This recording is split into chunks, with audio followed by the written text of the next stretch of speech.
Am I the a-hole because I want to cash out my life insurance policy so I can spend my last 9 to 12 months in comfort? My parents, the beneficiary, are threatening to disown me. So yeah, I, male 28, have a terminal medical condition which I won't go into too much detail about. I didn't have the best health insurance/doctors, so I found out I had a big problem pretty much when it was too late. About the only thing I had of value other than some meager savings and an even smaller 401 in my car was a life insurance policy I got years ago when I was 18. It was a relatively small amount yearly at awesome terms, so why not? I always thought I could swap it over a future wife/kid, but not happening now. So, I haven't been able to work now for about 2 months. But I won't be eligible for hospice care until probably a few weeks before the end. The actual policy itself was for an eye-watering amount if I died before a certain age, which unfortunately is what is going to happen. I have been living at home with my parents rent-free since I stopped working, which is good of them. We haven't had the best relationship growing up, and they pretty much only did the minimum required by law in terms of how they raised me. No complaints, but not parents of the year material. A lot of this was due to finances. I have been putting money towards food and utilities, but not the rent they're paying, as that was a cost they were covering by themselves, and my being here hasn't increased it. Anyway, I have been investigating cash outs, both through the company and investor groups, that will give you a bit more in exchange for being named as beneficiary. I will probably stick with the company offer to get things moving faster. There are going to be some taxation issues, but the end result will be that my parents will essentially get an amount that will cover my funeral, and possibly a really good second-hand car. I estimate that the amount I will get will be enough for me to rent a nice condo near the beach, nice meals, maid service, some great experiences while I am well enough, and some in-home care nursing towards the end. My parents have basically said that the life insurance policy named to them will set them up for life and allow them to buy a house and invest, etc., and probably even retire early. They are in their 50s and were probably going to have to work until they dropped. They are telling me that they have made a lot of sacrifices to have me move into their house until I go to hospice, but I really don't see what that is, other than the inconvenience of 3 adults in a 2-bedroom house. One of them was going to give up work towards the end to provide some home care until I qualified for hospice, but my cashing out will mean they can keep working. I get that it would be the noble thing to help my parents out, but I don't want to. Edit. A few people have asked about the cash out versus beneficiary payment. 6 figures cash out, 7 figures if it goes to beneficiaries. It's a crazy good policy, but only because I am dying at the age I am and from the condition I have. It's like winning the worst lottery ever. Lol. Final edit. I'm tired and I'm going to have a nap. Thanks to all the messages of support and clarification on hospice entitlements and final advice. To put concerns to rest, when I said I won't be eligible for hospice for a few weeks before the end, I worded it badly, as much as is in my power. The only time I will go into hospice proper is my last few weeks.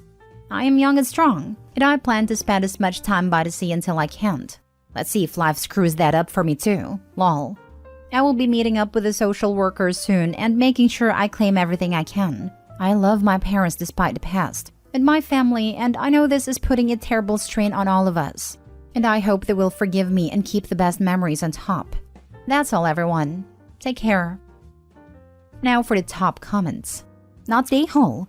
Your parents are looking at you as a post-mortem ATM. They actually are looking forward to you dying so they can cash in.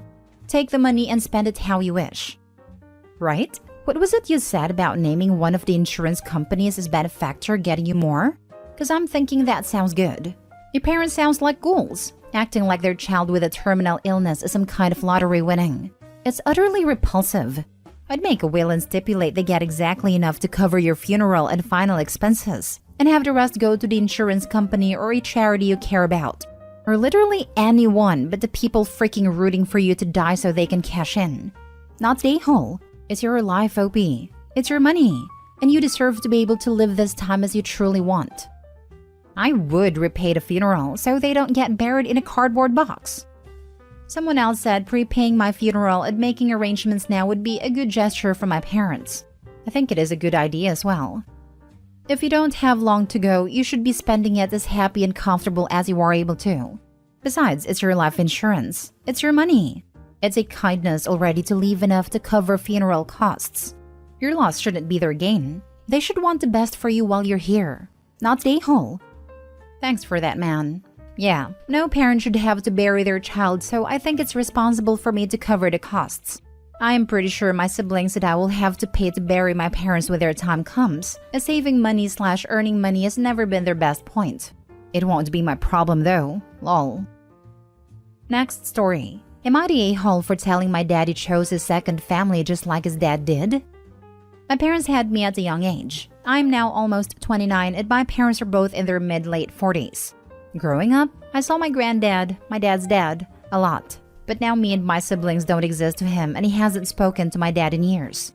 He doesn't even know he is a great-granddad. My granddad remarried and pays more attention to the kids from that relationship and their kids. My parents split when I was 12. It was hard, but we got through it. And up until recently, I had a great relationship with my dad. The last time I saw him was 2 days before my daughter's birthday back in March. He made a surprise trip with my half-siblings and his girlfriend. Now, I don't expect him to drop everything because I live 2 hours away, but I was visiting my hometown for 2 weeks in August whilst dog-sitting for my mom. But he was always too busy with my half-siblings to even visit for half an hour. He doesn't even text or call, and he doesn't reply if I do. So I give up. I think what pushed me over the edge is that they can travel 4 to 6 hours to another country for a day out almost every other weekend, but won't travel 2 to see his granddaughter? So I snapped and told him this is how it started with his dad. He was around for his grandchildren, then just stopped and focused on his second family. And for someone who said he wouldn't be like his dad, he sure is acting like him. My dad's girlfriend piped up and said I got my dad when I was younger. So why can't my half-siblings get him now?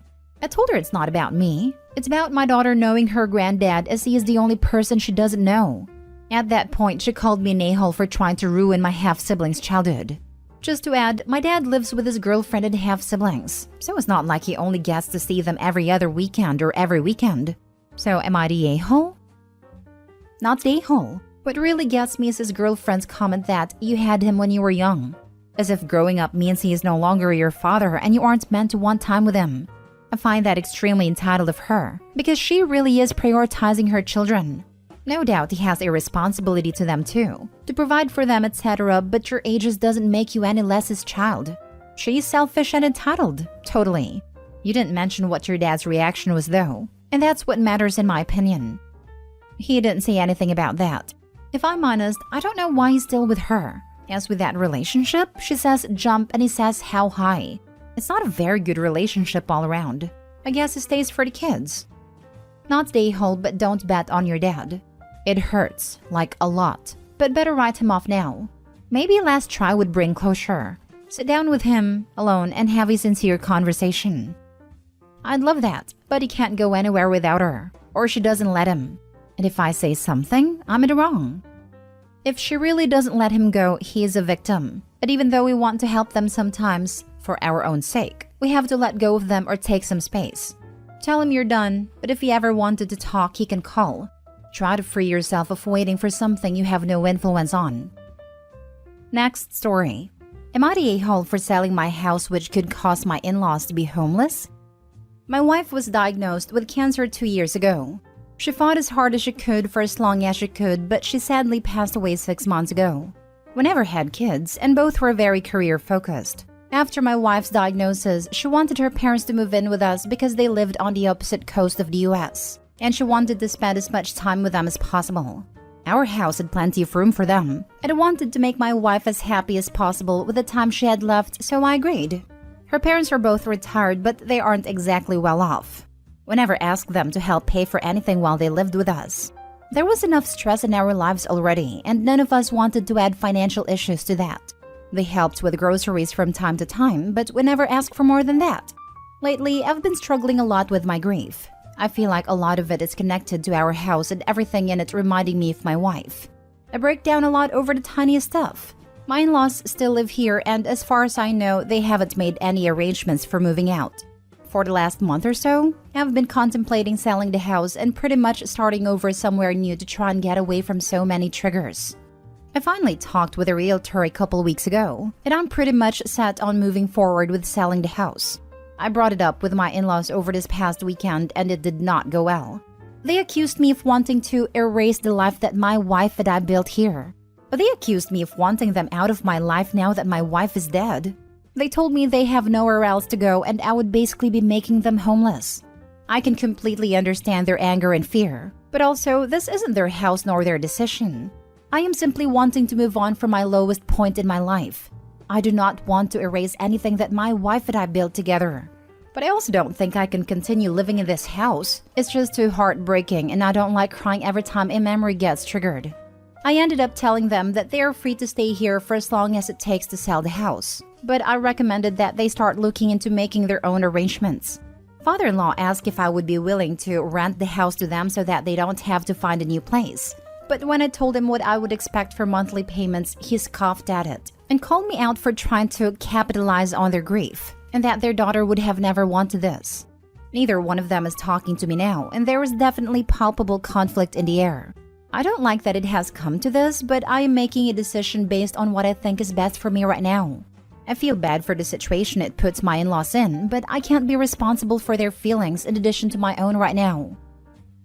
Now for the top comments. Not the a-hole. You have been saving them money for the last 1 to 2 years. They could afford to live however they were living before, and they can live that way again. You are not capitalizing on their grief. They are trying to monetize your guilt.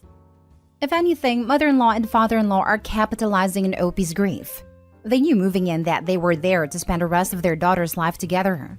There is no reason that they should be there 6 months after Opie's wife passed. If they had moved out after their daughter passed, even like a month or 2 later, Opie could have already sold the house and started to heal. Not the a-hole. You're not throwing them out tomorrow. You're telling them that you can't stay there and you're selling the home. There's no erasing the life you had with your wife. You'll carry that the rest of your life.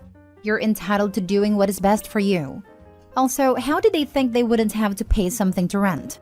Sounds like they just thought they'd live with you for free forever. Because you're a nice person? Not the a-hole at all. However, I'm just going to say from a housing market perspective, you might want to wait a few months. And instead of telling parents when it sells they have to move out, give a deadline, say 6 months. Otherwise, they'll either try to sabotage the sale or will wait until the last minute and claim you made them homeless.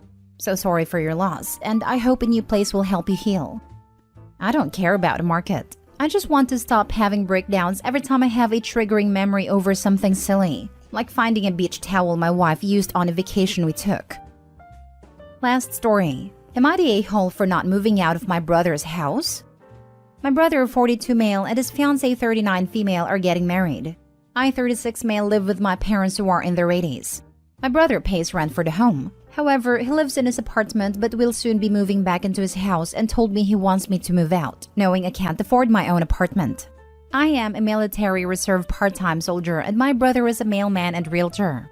My parents and I have lived with my brother for 10 years now, and now he wants me to move out without having any sort of plan or housing arrangement in place for me. He knows I don't make much, only roughly $12,000 a year since I only work once every weekend or when I'm getting scheduled for drill, which obviously isn't often. I told him that I would move if he would allow me to live inside the apartment that he is currently living at, but he has declined and won't allow me to without giving any sort of reasoning. I feel it is his fiancée who encouraged him to go down this endeavor of putting me onto the street so suddenly, when my brother never mentioned any of this such and having any despair feelings of me moving out.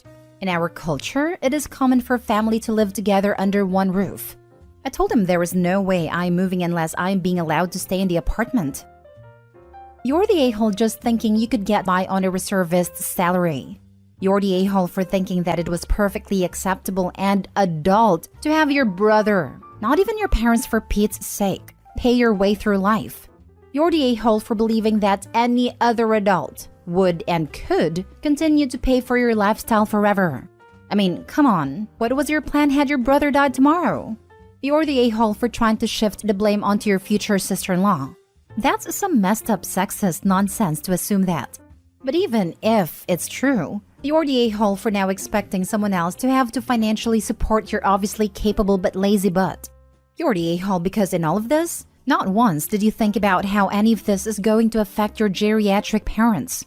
Where are they supposed to go? Go freaking enlist full-time and learn some self-respect, self-motivation, and basic common sense. All of this, especially the reservist part. OP, you know almost all reservists work full-time jobs too, right? What has stopped you in the past 10, 15 plus years from working more than reservist hours? You have spent your entire adult life being taken care of. It's time to grow up and take responsibility for your life and quit expecting everyone else to foot the bill. You're the a-hole. Yep, we had a reservist on my team, recently transferred to a new group, and he was a manager. When he had trainings or active duty, he would go on military leave and then come back. It never caused any issues with his employment here. My man, get your act together. You're not your brother's responsibility. It's his house. If it says get out, then you're going to have to put your big boy underwear on and get a job outside of your weekend soldier cosplay. You're the a-hole. You are 36. You officially were an adult at 18 years ago. You have lived far too long on your brother's dime. It is time to adult. Good for your brother that he recognizes this would be an infringement on his relationship with his fiancée to have his grown brother continue on as his dependent for no reason. Set some goals. Get some life counseling. Get a job. Spread your wings and fly.